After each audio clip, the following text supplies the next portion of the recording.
Paz do Senhor Jesus Cristo, você que está passando por aqui, que se interessou pelo assunto, mais um assunto bastante importante e polêmico que nós iremos tratar nesta oportunidade. Antes de mais nada, se inscreva no canal, ative o sininho, curta, compartilhe e para que outras pessoas também se desperte e tenham conhecimento daquilo que eu vou tentar expressar para nós outros. O texto de hoje é sobre Mateus 24, né? Tem o seu paralelo em Lucas 21 e Marcos capítulo 13. E o texto especificamente é Mateus capítulo 24, versículo 14. Né? Há uma grande discussão entre os futuristas e os preteristas sobre se Mateus 24 se completou. Né? Os preteristas dizem que já se cumpriu, na verdade.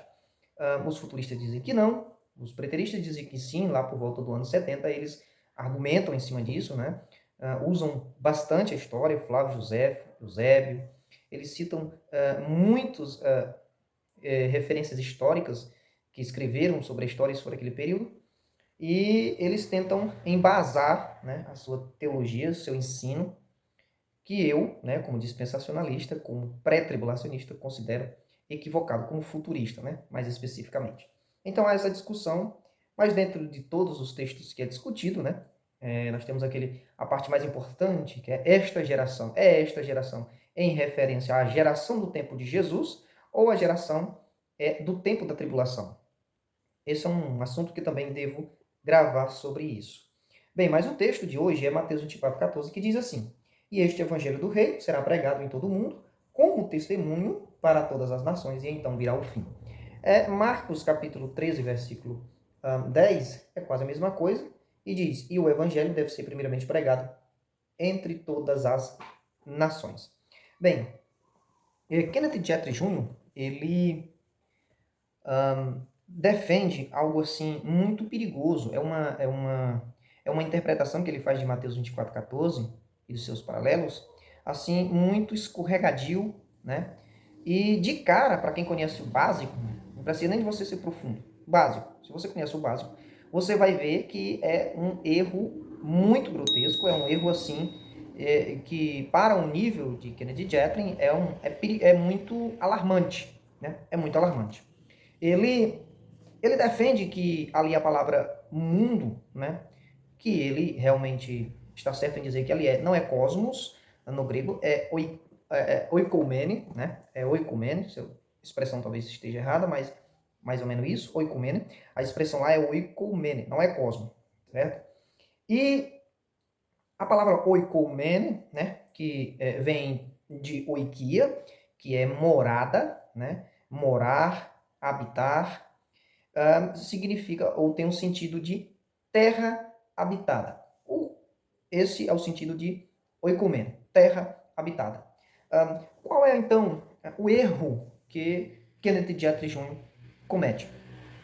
Bem, ele diz que oikumene, e tenta provar isso, né, tem um sentido técnico. Ele não diz que é um sentido técnico, lógico, mas ele, pela forma como ele usa, ele classifica o oikumene como um termo técnico, como se referindo somente ao território romano. Então, o mundo ali significava o mundo do Império Romano. Né?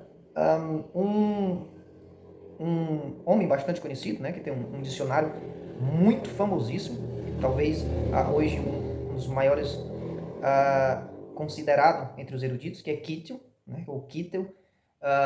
Ele discorda disso, na verdade, em seu dicionário, ele não concorda em que o sentido de oikomene se refira apenas ao Império Romano. Ele diz que nunca é usado apenas para isso, né? E não só ele, como também o Champlin, como também e muitos outros, Vine, Swanson, né? E, enfim, muitos dos dicionários vão dar o sentido de oikomene, não somente no sentido de Império Romano. Mas o que Kenneth Jetri Jr. faz é isso. Ele diz que o oikomene se refere apenas ao Império Romano. E aí ele começa a citar, ele cita alguns textos, lógico, ele cita alguns versículos, dizendo que a palavra mundo nem sempre se refere ao planeta inteiro, né? E isso é lógico que nós sabemos que não, nem sempre se refere ao mundo inteiro. né? E ele cita aqui alguns textos, como Atos capítulo 11, versículo 28, Atos 24, 5, e também 17, 6, enfim, ele cita muitos textos para comprovar que o oikomene se refere apenas e simplesmente ao Império Romano. Então, o mundo ali, ou seja, o evangelho do reino será pregado, não é o mundo inteiro, é apenas o mundo em que o Império Romano dominava. Por que que isso é um problema? Primeiro, vamos observar que oikomene não significa somente isso, mas também isso. Ou seja, realmente oikomene, às vezes, se refere ao Império Romano, apenas ao círculo em que o Império Romano dominava. Mas só que das 15 vezes, conforme eu pesquisei, das 15 vezes em que a palavra oikomene ocorre dentro do Novo Testamento, a maioria delas não se refere apenas ao império aonde ou o círculo em que o Império Romano ele dominava. Então, a palavra oikomene, ela pode se referir sim, né, somente ao ciclo que o Império Romano dominava, mas também ela pode se referir a todo mundo, ou seja, aonde a terra estivesse sendo habitada. Por exemplo, lá em Lucas, capítulo 4, versículo 5, Jesus é levado ao pináculo do templo e Satanás lhe mostra todos os reinos do mundo, certo? E na época dos romanos, existia um mundo fora do Império Romano. Não tão civilizado como no Império Romano, mas existiam os bárbaros e outras, né? Que eles não conheciam, mas existia. Né? Aí eu te pergunto, o que foi entregue quando o homem pecou a Satanás? A chave de quê? Da terra toda. Então, quando o inimigo mostra todos os impérios do mundo, todos os impérios do mundo, ele está dizendo, ó, esse aqui eu tenho, é meu. Mas se tu me adorar, eu vou te dar.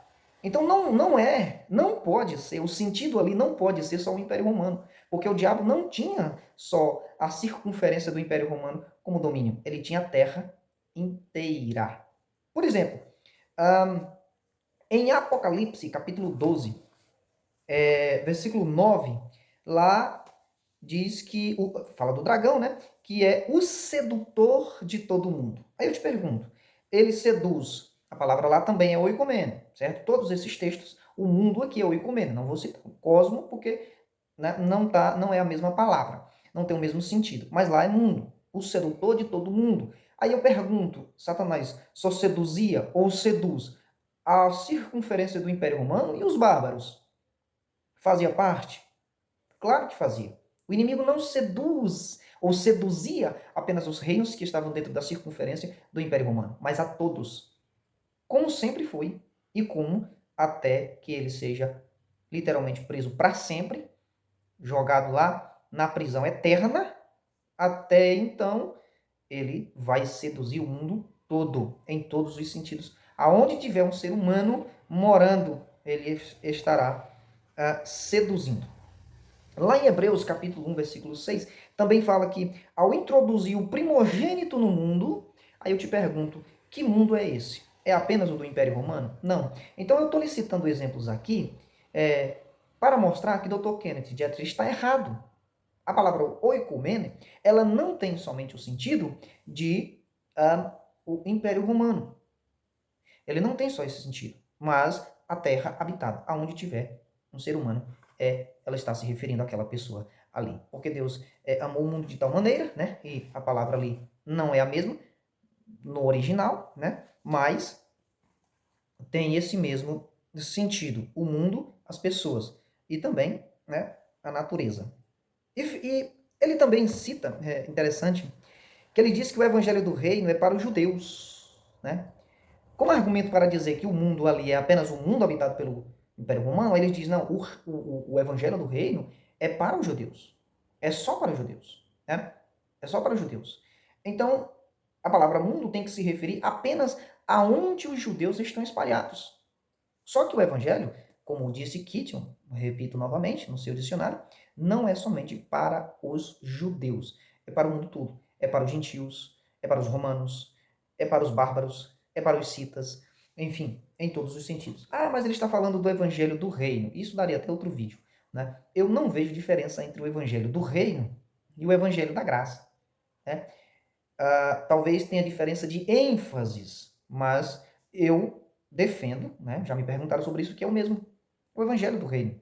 Né? Assim como nós pregamos hoje, venha o teu reino, na grande tribulação, quando a igreja estiver já arrebatada, ainda será orada essa mesma oração. Venha o teu reino. E esse é o evangelho do reino, em que o reino vai ser inaugurado, em que o reino está próximo, em que Jesus está vindo na sua segunda vinda para a inauguração do reino. E o que nós pregamos hoje? A mesma coisa. Então, o evangelho do reino e o evangelho da graça é a mesma coisa. Até porque nós que somos da graça, né? Embora que a graça esteja em todos os lugares, desde o primeiro homem até o último, né? É sempre graça, Antigo Testamento, Novo Testamento é sempre graça. Né? Mas nós que somos igrejosos também estaremos no reino, de uma forma diferente, mas também estaremos. Então ele cita aí que o evangelho do reino será primeiramente para os judeus. Então, enfim, era isso que eu queria deixar aqui nesta oportunidade. A palavra mundo ali, oikomene. Mas só lembrando aqui de uma coisa que é interessante observar, e para finalizar eu quero destacar aqui um outro erro grotesco do Kenneth Jetri, é que ele faz uma análise de Mateus 24:14 em cima de oikomene, certo? Ele faz uma análise, ele cita textos e outros textos e textos, só que ele para ali. Ele não analisa o texto na sua completude. Ele não atenta para o texto completo. Ele não lê o versículo, a parte A e a parte B. Ele comenta a parte A e finge que esquece a parte B. Por quê? Porque a parte B é uma pedra de tropeço no sapato do preterismo. Porque ele diz: e este evangelho do reino será pregado a todo mundo. Pronto, ele só comenta até aqui. Esse é o texto que ele comenta. O resto ele larga a mão. Você não vai ver ele tratando desse assunto. Você não vai ver ele tratando desse assunto no livro do seu debate com o Thomas Aes. Você não vai ver. Pode ler, procurar. Ele não cita nenhum texto, nenhuma letra a partir daqui. Aí, o que é que o texto continua a dizer? Por que ele não comenta o resto? Porque vai dizer assim, ó, como testemunho para todas as nações. Todas as nações. E não só o Império Romano.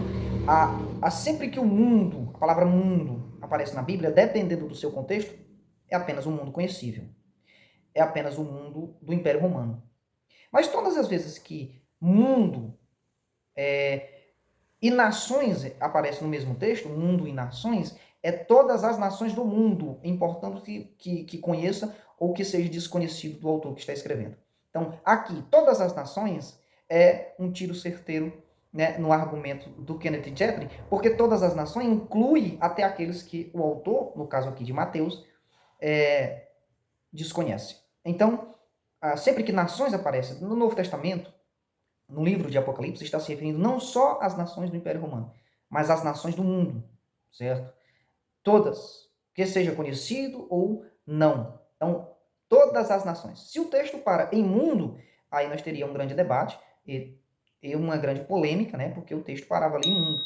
Mas como ele continua dizendo que é para todas as nações, como testemunho para todas as nações, então esse todas as nações abrange no sentido de que não é somente ao Império Romano, mas a todos que existem na face da terra, quer conhecido ou não pelo autor original.